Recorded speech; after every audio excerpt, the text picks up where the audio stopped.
For me, not to be afraid to follow your intuition and change your life when something you're not satisfied with. You're going to be happier in the end, is what I learned. So I'm always going to follow my gut. I'm Stephanie Savoie. I'm a back-end developer at Surmesur. I worked for big corporations, 3 of them, and didn't like their ways and felt a bit like I was trapped.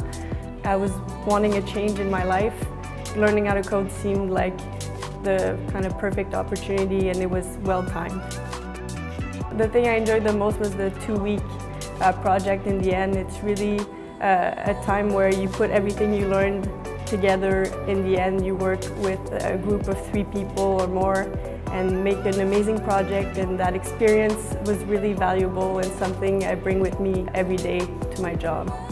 What I like the most about my new lifestyle is the fact that I can work from anywhere.